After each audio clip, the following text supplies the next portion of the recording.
अस्य श्रीवाराहीकवचस्य त्रिलोचनऋषिः अनुष्टुप् छन्दः श्रीवाराही देवता। ॐ बीजं ग्लौं शक्तिः स्वाहेति कीलकं मम सर्वशत्रुनाशनार्थे जपे विनियोगः।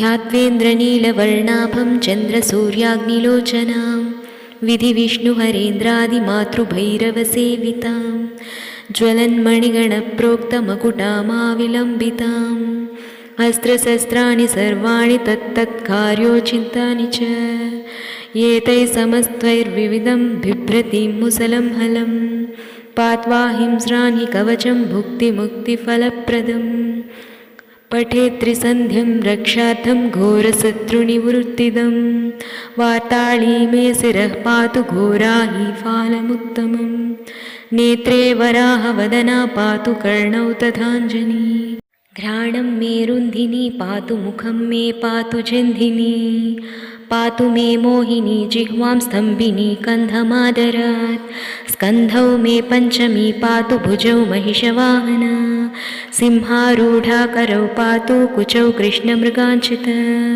नाभिं च शङ्किनी पातु पृष्ठदेशे तु चक्रिणी खड्गं पातु च कट्यां मे मेढ्रं पातु च खेदिनी गुदं मे क्रोधिनी पातु जघनं स्तम्भिनी तथा चण्डोच्छण्डश्चोरुयुगं जानुनी शत्रुमर्धिनी जङ्घाद्वयं भद्रकाली महाकाली च कुल्फया पादाद्यङ्गुलिपर्यन्तं पातु जन्मोत्तभैरवी सर्वाङ्गं मे सदा पातु कालसङ्कर्षिणी तथा युक्ता स्थितं नित्यं सर्वपापात् प्रमुच्यते सर्वे समर्थ्य संयुक्तं भक्तरक्षणतत्परं समस्तदेवता सर्वं सव्यं विष्णोः पुरार्थने सर्षशत्रुविनाशाय शूलिना निर्मितं पुरा सर्वभक्तजनाश्रित्य सर्वविद्वेषसंहतिः वाराही कवचं नित्यं त्रिसन्ध्यं यः पठेन्नरः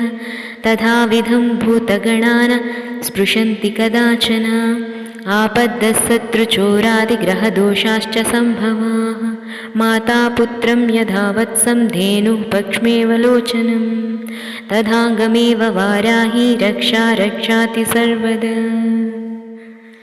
ॐ श्री वाराही देव्यै नमः। वाराही द्वादश नामालु। ॐ पंचम्यै नमः। ॐ दण्डनाथायै नमः। ॐ संकेतायै नमः। ॐ समयेश्वर्यै नमः। ॐ समयसंकेतायै नमः। ॐ वाराह्यै नमः। ॐ पौत्रिण्यै नमः। ॐ शिवायै नमः।